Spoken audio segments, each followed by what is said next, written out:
চট্টগ্রামের রাউজানে ইফতার মাহফিলকে কেন্দ্র করে বিএনপির দুই পক্ষের মধ্যে 2 দফায় সংঘর্ষের ঘটনা ঘটেছে। এতে অন্তত 13 জন আহত হয়েছেন এবং 5টি মোটরসাইকেল পুড়িয়ে দেওয়া হয়েছে।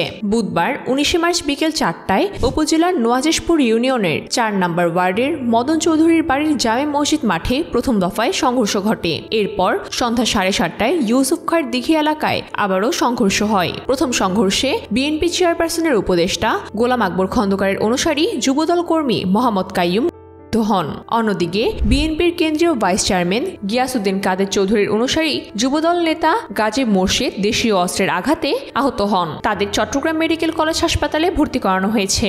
এছাড়া নোয়াজেশপুরের সংঘর্ষে বিএনপির যুগ্ম আহ্বায়ক নুরুল হুমায়ুন, যুবদল সদস্য মোহাম্মদ রিফাত, যুবদলের সদস্য সচিব মোহাম্মদ সোহেল, বিএনপির সাধারণ সম্পাদক ফোকরান শিকদার এবং বিএনপির নেতা জাহাঙ্গীর আলম সহ আরও অনেকেই আহত হয়েছেন। স্থানীয়রা জানান, গোলাম আকবর খন্দকারের অনুসারীরা নোয়াজেশপুরের মদন চৌধুরী জামে মসজিদ মাঠে ইফতার মাহফিলের আয়োজন করেছিলেন। এ সময় গিয়াসউদ্দিন কাদের চৌধুরীর অনুসারীরা 20 থেকে 25টি মোটরসাইকেল যোগে এসে চালায়। এতে ইফতার মাহফিল বিঘ্নিত হয় এবং মোহাম্মদ কাইয়ুম হন। পরে সন্ধ্যায় গিয়াসউদ্দিন কাদের অনুসারীরা চিকদাইর ইউনিয়নের ইফতার মাহফিল থেকে ফেরার পথে ইউসুফ খাঁর দিঘিতে গোলাম আকবর খন্দকারের অনুসারীরা প্রতিশোধমূলক চালায়। তাদের পথ আটকে চালানো হয় এবং কিরিচ দিয়ে হামলা করা হয়। এ সময় অনেকে মোটরসাইকেল ফেলে পালিয়ে যান আর 5টি মোটরসাইকেলে আগুন ধরিয়ে দেওয়া হয়। এ ঘটনায় যুবদল নেতা মোর্শেদ, মোহাম্মদ সেকান্দার, মোহাম্মদ বাদশাহ এবং মোহাম্মদ ফোরকান আহত হন। সংঘর্ষের সময় এলাকায় আতঙ্ক ছড়িয়ে পড়ে।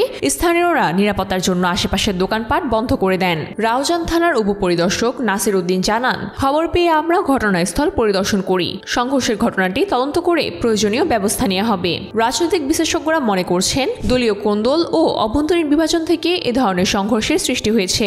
স্থানীয় নেতারা বলছেন, যদি দলীয় শৃঙ্খলা ও সংলাপের মাধ্যমে সমস্যার সমাধান করা না হয় তাহলে ভবিষ্যতে আরও বড় ধরনের সংঘর্ষ হওয়ার আশঙ্কা রয়েছে।